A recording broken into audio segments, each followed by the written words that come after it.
में देखें कि सब्जेक्ट जो होता है first person according to subject, first person according to subject, second person according to object, third person no change. The second rule is change of tense. Change of tense. In order to speak to the third person, to the third party, we need to change the tenses. Change कैसे tense करते हैं? नजदीक से दूर ले जाते हैं. नजदीक से क्या करते हैं? दूर करते हैं. तो जब नजदीक से दूर in the sense of present tense will change into past. And past will be unchanged. Past will be in past only. And future will not be changed. ये दो ही चीज दिमाग में रखते हैं. प्रेजेंट को पास्ट में डाल देना है, पास्ट को उसके एक कैटेगरी ऊपर बढ़ा देना है, और फ्यूचर में बिल्कुल चेंजेस नहीं करना है. सो लेट्स सी यहाँ पे क्या कर रहे हैं. अगर प्रेजेंट इंडेफिनिट की बात करेंगे तो पहले इन चीजों को समझ लें. क्या हो रहा है कि किसी भी किसी भी रिपोर्टेड स्पीच को बनाने से पहले उसके दो पार्ट होते हैं. एक होता है रिपोर्टिंग वर्ब, एक होता है रिपोर्टिंग वर्ब, और दूसरा होता है reported speech.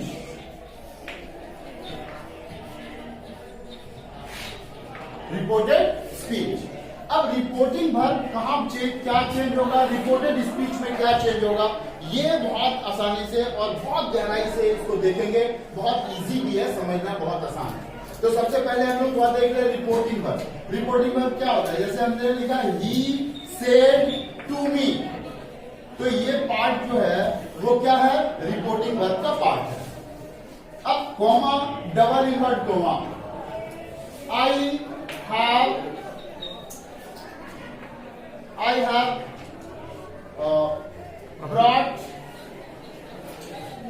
have brought it today. Full stop and double inverted comma. Remember the double inverted comma and in between the angular bracket, इसको कहते हैं एंगुलर ब्रैकेट, यानी दोनों इन्वर्टेड कॉमा के अंदर वाला पार्ट है, इसी को हम लोग कहते हैं reported speech. Short form we write R full stop S and here R V. Now it is our first responsibility to find out the sentence.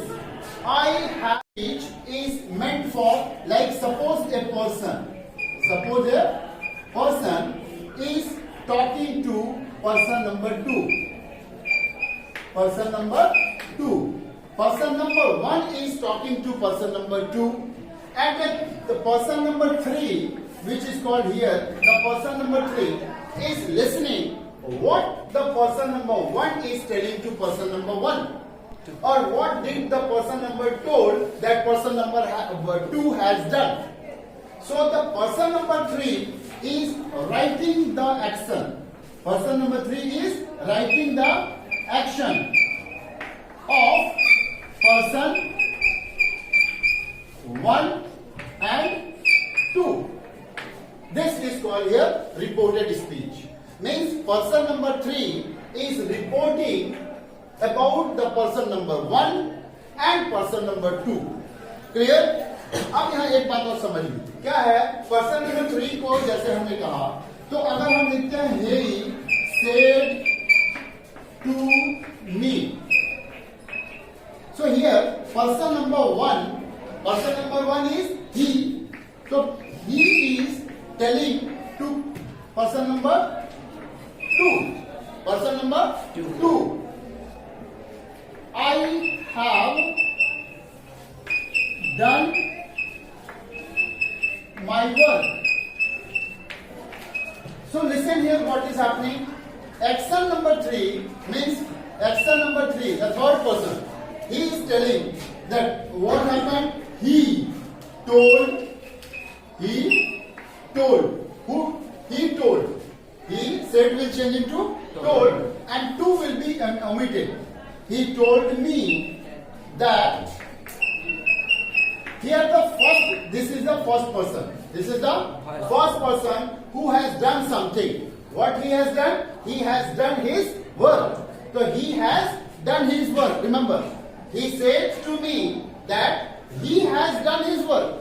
And in the form of first person is telling that I have done my work. I have done my work. The work means the action was finished.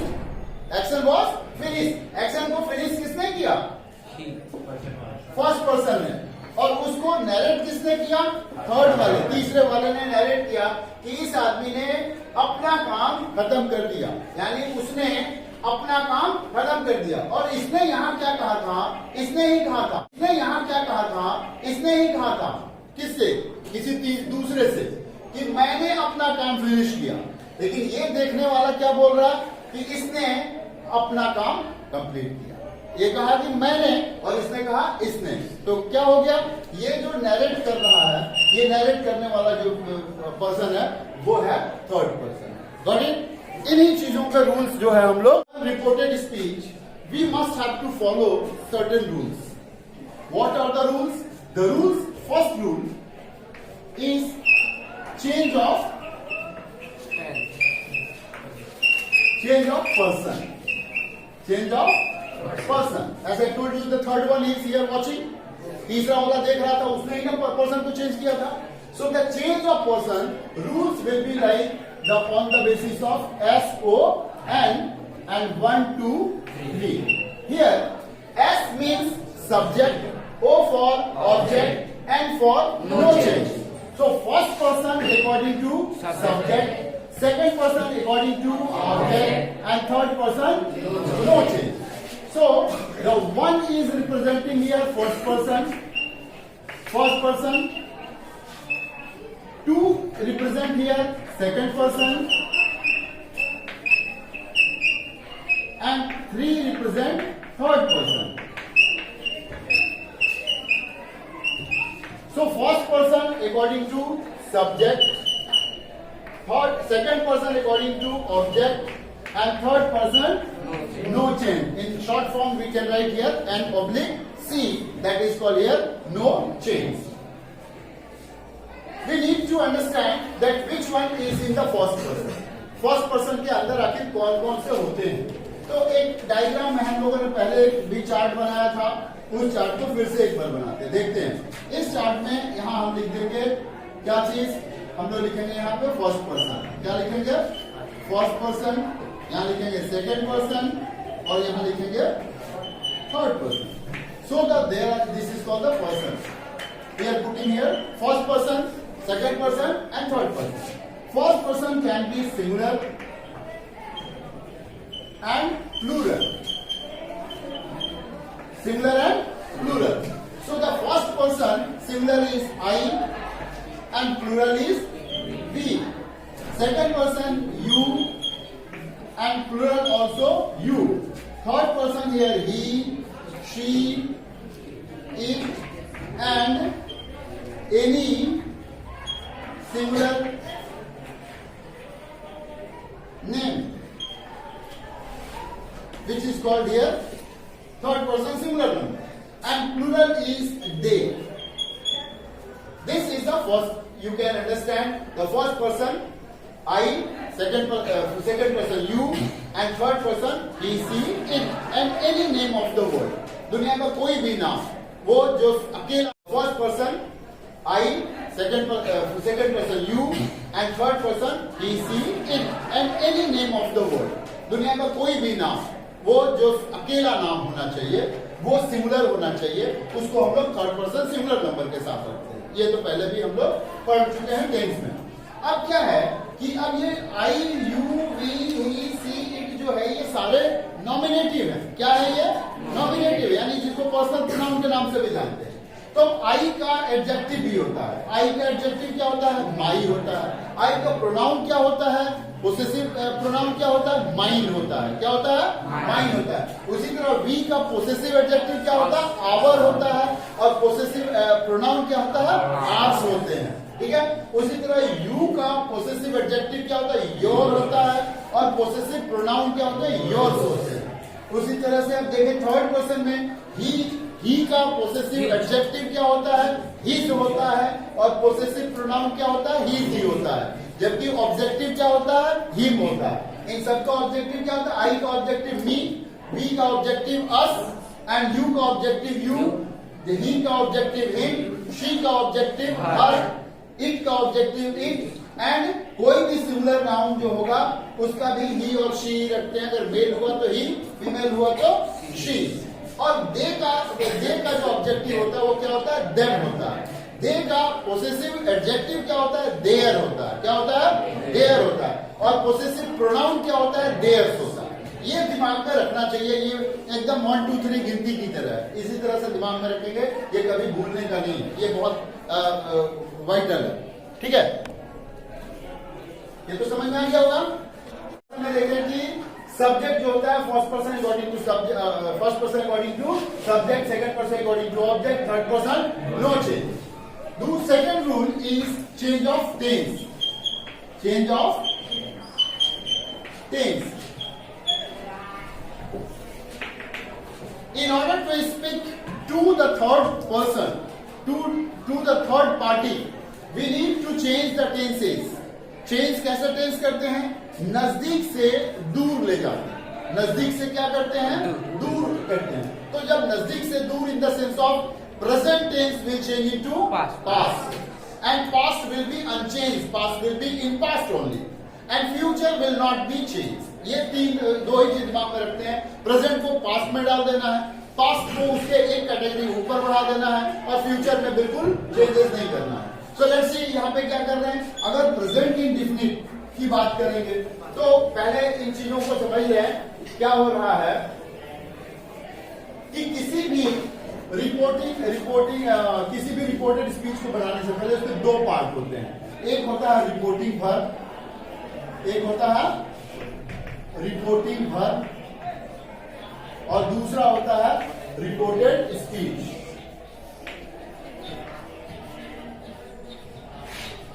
Reported speech. अब reporting verb कहां क्या change होगा, reported speech में क्या change होगा, ये बहुत आसानी से और बहुत गहराई से इसको देखेंगे। बहुत इजी भी है, समझना बहुत आसान है। तो सबसे पहले हम लोग बात देख रहे हैं रिपोर्टिंग वर्ब। रिपोर्टिंग वर्ब क्या होता है, जैसे हमने लिखा ही सेड टू मी, तो ये पार्ट जो है वो क्या है, रिपोर्टिंग वर्ब का पार्ट है।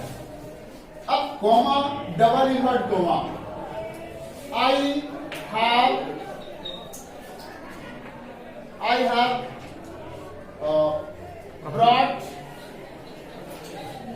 have brought it today, full stop and double inverted comma. Remember the double inverted comma and in between the angular bracket, इसको कहते हैं एंगुलर ब्रैकेट, यानी दोनों इन्वर्टेड कॉमा के अंदर वाला पार्ट है, इसी को हम लोग कहते हैं reported speech. Short form we write are full stop S and here are we. Now it is our first responsibility to find out the sentence. I have, and here are we. Now it is our first responsibility to find out the sentence. I have brought it today. What does it sense? इसका मतलब क्या होता है, इसका मतलब हुआ कि ये सेंटेंस जो है वो कौन से सेंटेंस में है। क्या ये अफर्मेटिव है, क्या ये निगेटिव है, क्या ये इंटेरोगेटिव है, क्या ये WH है, क्या ये इंपेरेटिव है। तो तुम्हारा हमारे दिमाग में सबसे पहले ये काम करता है, ये कौन सा सेंटेंस है, अफर्मेटिव सेंटेंस है, क्योंकि ये एक्सेप्ट कर रहा है। अफर्मेटिव मीन्स क्या होता है, अफर्म करना, एक्सेप्ट करना। तो जब कोई सेंटेंस, जब किसी सेंटेंस से ऐसा पता चले कि एक्शन को सब्जेक्ट जो है क्या कर रहा है, अफर्म कर रहा है, एक्सेप्ट कर रहा है, तो वैसे सिचुएशन में इसको हम लोग मान लेते हैं कि ये क्या है, अफर्मेटिव है। अगर इसमें नॉट लगा होता तो क्या मान लेते हैं, नेगेटिव है। अगर यहाँ पे नॉट लगा होता तो क्या मान लेते हैं, नेगेटिव है। So there is no not, so it seems like that it is an affirmative sentence, it is an affirmative sentence. So in order to know that I have brought it today, so here this is called here subject, he is a subject, said is a verb, and me is an object. The rule says that in the reporting verb, in the part of the reporting verb, if there is an object, if there is an object, साथ में बोलेंगे, समझ में नहीं आया फिर भी बोलेंगे कि नहीं समझ में आया सर फिर से बताइए। अगर किसी भी रिपोर्टिंग वर्ब के पार्ट में अगर कोई ऑब्जेक्ट हुआ और ये वाला पार्ट अफर्मेटिव है, ये वाला पार्ट क्या है? अफर्मेटिव है, तो ये स्टेट जो होता है ये टोल्ड में कन्वर्ट हो गया और टू को क्या किए हम लोग? हटा दिए, ओमिट करना है। In affirmative, in negative, in interrogative, in WH, in exclamatory we remove to. इस रूट टू को क्या करते हैं? रिमूव कर देते हैं, लेकिन ऑप्टेटिव में रख लेते हैं। ऑप्टेटिव सेंटेंस जब आएगा तो वहां पे हम रख लेते हैं। तो ही टोल्ड मी, अब देख लीजिए, ही टोल्ड मी। अब ये जबकि क्या है कि ये एक अफर्मेटिव सेंटेंस है, अफर्मेटिव सेंटेंस है, निगेटिव सेंटेंस हो, अफर्मेटिव, निगेटिव, एक्सक्लेमेटरी, ऑप्टेटिव, ऐसे सेंस में हम क्या करेंगे? यहाँ पे दैट लगा देंगे। ये भी दैट तुम्हारा ऑप्शनल है, आगे चल करके तुम देखोगे बहुत सारे जगह दैट नहीं भी होता है तो भी कोई ज्यादा टेंशन नहीं है। But in the beginning stage we need to know that we should change here comma and double inverted comma in the form of like that, because it is an affirmative sentence, क्योंकि ये कौन सा sentence है? affirmative sentence है।